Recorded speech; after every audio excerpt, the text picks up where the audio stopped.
बिस्मिल्लाहिर्रहमानिर्रहीम। अस्सलाम वालेकुम। Welcome to medical school. आज के इस वीडियो लेक्चर में हम एनाटॉमी ऑफ ह्यूमरस को डिस्कस करेंगे कि हमारे पास ह्यूमरस बोन में कौन से स्ट्रक्चर्स है, उसकी एनाटॉमी क्या है, तो इसको हम डिस्कस करेंगे। इससे पहले वीडियो में हमने एनाटॉमी ऑफ शोल्डर गर्डर को एक्सप्लेन किया कि जिसमें हमारे पास क्लेविकल स्कैपुला बोन्स हैं, उनकी एनाटॉमी और उनके जो जितने भी स्ट्रक्चर्स है तो इसको हमने एक्सप्लेन किया है पहले वीडियो में। तो आज की वीडियो में हम एक्सप्लेन करेंगे एनाटॉमी ऑफ ह्यूमरस बोन। तो ये आप देख सकते हैं हमारे पास ह्यूमरस बोन है।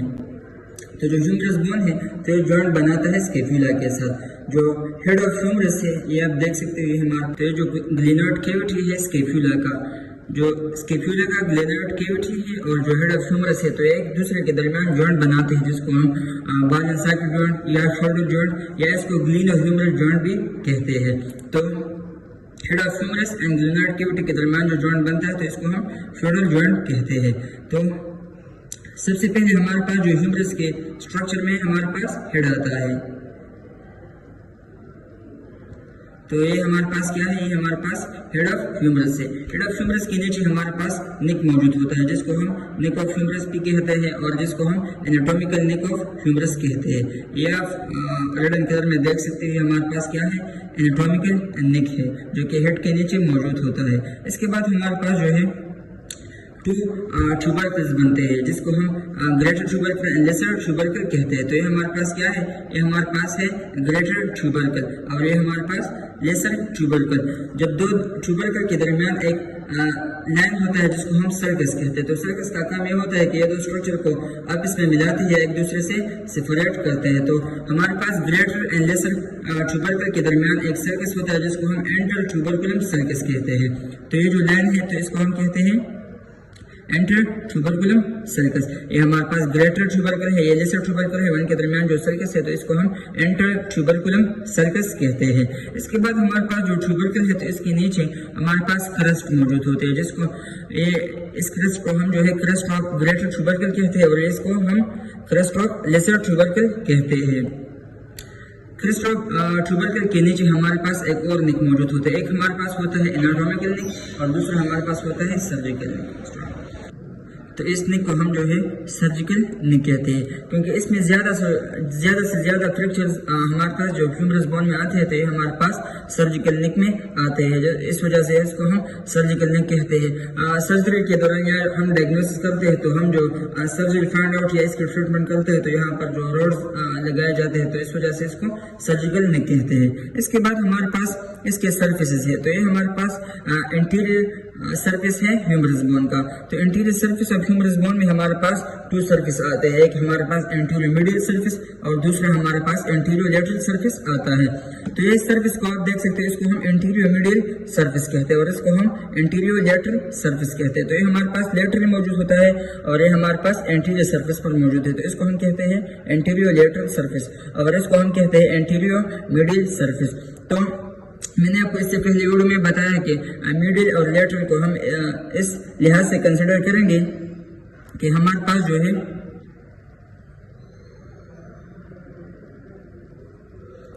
ये जितने भी स्ट्रक्चर्स हमारे पास mid point of the body के करीब आते हैं तो इसको हम मिडल कंसिडर करेंगे और जितने भी हमारे पास फार अवे होंगे, दूर होंगे, तो इसको हम लेटरल कंसिडर करेंगे। तो ये आप देख सकते हैं, ये जो स्ट्रक्चर है या ये जो लाइन है ह्यूमरस बोन का, तो ये हमारे पास जो स्ट्रनम है तो इसके करीब आता है, तो इस वजह से हम इसको मिडल तस्लीम करेंगे। और ये जो लाइन है तो ये हमारे पास पार अवे आते हैं, तो इस वजह से इसको हम लेटरल बॉर्डर तस्लीम करेंगे या कंसिडर करेंगे।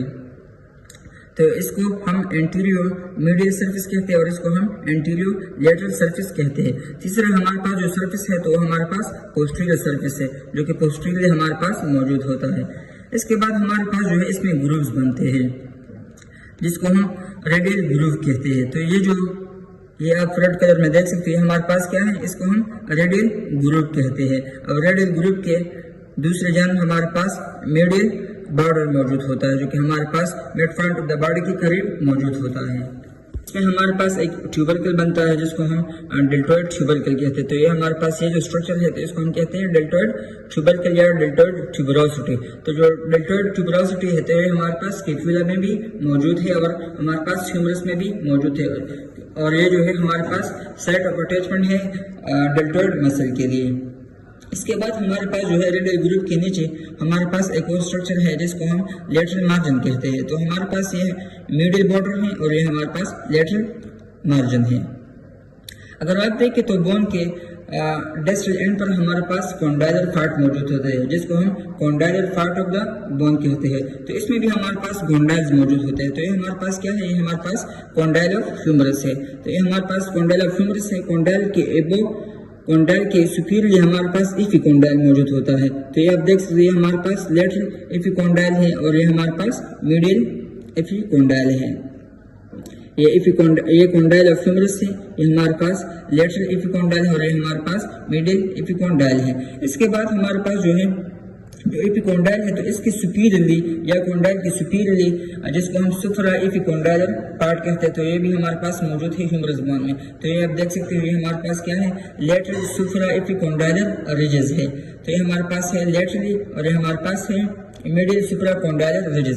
तो हमारे पास कॉन्डाइल ऑफ ह्यूमरस मौजूद होता है। कॉन्डाइल ऑफ ह्यूमरस के अलावा हमारे पास एपिकॉन्डाइल मौजूद है जिसमें हमारे पास लेटरल एपिकॉन्डाइल मीडियल एपिकॉन्डाइल मौजूद होता है, और इसके अलावा हमारे पास सुप्रा एपिकॉन्डाइलर रिजेस मौजूद होता है जिसको हम लेटरल सुप्रा एपिकॉन्डाइलर रिज कहते हैं, और हमारे पास जो है मिडिल सुप्राकॉन्डाइलर रिज भी हमारे पास मौजूद होता है। इसके अलावा हमारे पास जो है इसमें फोसास बनते हैं, और फोसास का काम हमेशा ये होता है कि कवरिंग करता है ड्यूरिंग मूवमेंट। तो हमारे पास जो है ये आप देख सकते हैं हमारे पास है रेडियल फोसा, इसको हम कहते हैं रेडियल फोसा, और ये हमारे पास है कोरोनाइड फोसा।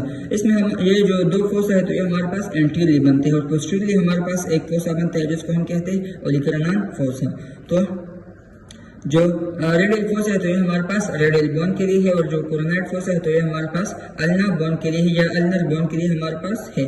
तो इसके सुपीरियरली हमारे पास एक और स्ट्रक्चर्स बनते हैं जो कि पार्ट है असल में रेडियल एंड अल्नर पार्ट का, लेकिन ये हमारे पास जो है ह्यूमरस बोन के जो डिस्टल एंड होता है तो इस पर हमारे पास मौजूद होता है जिसको हम कैफिटुलम जो कि रेडियल बोन के लिए है, और ट्रोक्लिया जो कि हमारे पास अल्नर बोन के लिए है। तो जब हमारे पास प्लेग ह्यूमरस हमारे पास जो एल्बो जॉइंट बनता है तो जिसमें हमारे पास जो रेडियल बोन होता है तो ये हमारे पास रेडियल बोन रेडियल फोसा में आ जाते हैं, जिससे हमारे जो एल्बो होता है तो वो फ्लेक्स्ड हो जाते हैं, और जो अल्नर बोन होता है तो हमारे पास आ जाता है कोरोनाइड फोसा में। तो फोसा को कवर करके ये क्या कर लेते हैं, ये जो फ्लेक्शन या एक्सटेंशन मूवमेंट जो है वो परफॉर्म करता है। इसके बाद जो है पोस्टीरियरली हमारे पास ओलिकरनान फोसा, तो ओलिकरनान फोसा में जो अल्नर का पार्ट है तो ये हमारे पास आ जाते हैं पोस्टीरियरली, और जो ओलिकरनान फोसा है तो इसको कवर कर लेता है जिससे हमारा जो एल्बो होता है वो फ्लेक्स्ड हो जाता है।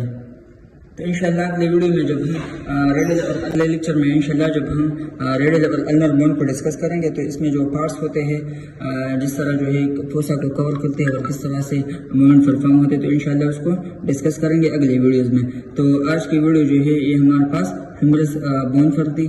तो मैं आपको अब समराइज कर देता हूँ कि हमारे पास जो है हेड ऑफ ह्यूमरस है, इसके नीचे हमारे पास नेक मौजूद होता है जिसको हम एनाटॉमिकल नेक ऑफ ह्यूमरस कहते हैं। एनाटॉमिकल नेक के नीचे हमारे पास जो है दो ट्यूबरकल्स बनते हैं जिसको हम ग्रेटर ट्यूबरकल लेसर ट्यूबरकल, और दोनों को सेपरेशन जो करता है तो इसको हम कहते हैं enter tubercle circus. Enter tubercle circus के नीचे हमारे पास एक सर्जिकल नेक मौजूद होता है। जो ट्यूबरकल्स बनते हैं ग्रेटर एंड लेसर ट्यूबरकल थे इसके नीचे हमारे पास क्रेस्ट मौजूद होता है जिसको हम क्रेस्ट ऑफ ग्रेटर ट्यूबरकल और क्रेस्ट ऑफ लेसर ट्यूबरकल कहते हैं। इसके नीचे हमारे पास एक और ट्यूबरकल या ट्यूबरोसिटी बनती है जिसको हम डेल्टोइड ट्यूबरोसिटी कहते हैं। डेल्टोइड ट्यूबरोसिटी जो है वो अटैचमेंट साइट है डेल्टोइड मसल के लिए। इसके बाद अगर सरफेस पर बात किया जाए तो सरफेस में हमारे पास ये एंटीरियर लेटरल सरफेस है, और ये हमारे पास एंटीरियर मिडिल सरफेस है, और ये हमारे पास एंटीरियर लेटरल सरफेस है। इसके बाद हमारे पास इसमें ग्रुप्स बनते हैं। ये हमारे पास रेडियल ग्रुप है, और ये हमारे पास जो है लेटरल मार्जिन है, ये हमारे पास मिडिल बॉर्डर ऑफ ह्यूमरस है। इसके नीचे हमारे पास जो है कॉन्डाइल बनते हैं, तो ये हमारे पास कॉन्डाइल ऑफ ह्यूमरस है। कॉन्डाइल ऑफ ह्यूमरस के सुपीरियरली हमारे पास सुप्रा एपिकॉन्डाइलर रिजेस बनते हैं, तो ये हमारे पास लेटरल सुप्रा एपिकॉन्डाइलर रिज है, और ये हमारे पास जो है मिडिल सुप्रा कॉन्डाइलर रिज है। तो इसके नीचे हमारे पास जो है डिस्टल एंड पर इफिकोंडाइल बनते हैं। तो ये इसको हम जो है लेटरल इफिकोंडाइल कहते हैं और इसको हम मीडियल इफिकोंडाइल कहते हैं। कोंडाइलर के अलावा हमारे पास इसमें फोसास बनते हैं। तो ये हमारे पास क्या है, ये हमारे पास रेडियल फोसा है रेडियल बोन के लिए, और ये हमारे पास जो है कोरोनाइड फोसा है अल्नर बोन के लिए। इसमें हमारे पास जो है कैफिटुलम बनता है जो कि रेडियल बोन के साथ मिलता है, और जो अल्नर बोन के लिए तो वो हमारे पास क्या है, वो ट्रोक्लिया है। इसकी पोस्टीरियर सरफेस पर बात किया जाए तो पोस्टीरियर सरफेस में हमारे पास एक फोसा है जिसको हम ओलिक्रानान फोसा कहते हैं। तो ओलिक्रानान फोसा जो है वो अल्नर जो है उसको कवर कर लेता है, और जिससे हमारा जो एल्बो होता है तो वो फ्लेक्स हो जाता है। अगर आपको ये वीडियो अच्छी लगी हो तो वीडियो को लाइक करें, जैसे कमेंट करें, ताकि मैं और भी वीडियोज आपके लिए बना सकूँ। अगर चैनल को सब्सक्राइब ना किया हो तो चैनल को सब्सक्राइब लाजमी करें और बेल आइकन बटन लाजमी दबाएं ताकि नई वीडियो की नोटिफिकेशन आपको बर वक्त पहुंचाई जा सके। दोस्तों के साथ भी शेयर करें ताकि उनके लिए भी यह टॉपिक समझने में आसानी हो। And thank you so much.